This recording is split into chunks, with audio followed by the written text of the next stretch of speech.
আসসালামু আলাইকুম। এই হলো লেক পাট্টা। এখানে ট্রাকে মাল আসে আয়সা এই যে গলি দটে ঢুকলো। এইটার ভিতরে রাস্তাটা 100 এরকম 12 ফিট হবে। এই হলো আপনার বিল্ডিংটা।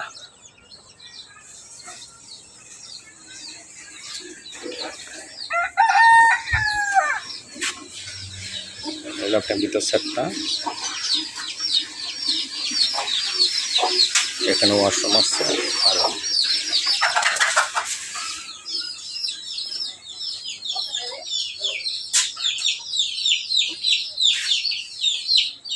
গ্যাসের লাইন আছে, এখানে ওয়াশরুম আছে। এবার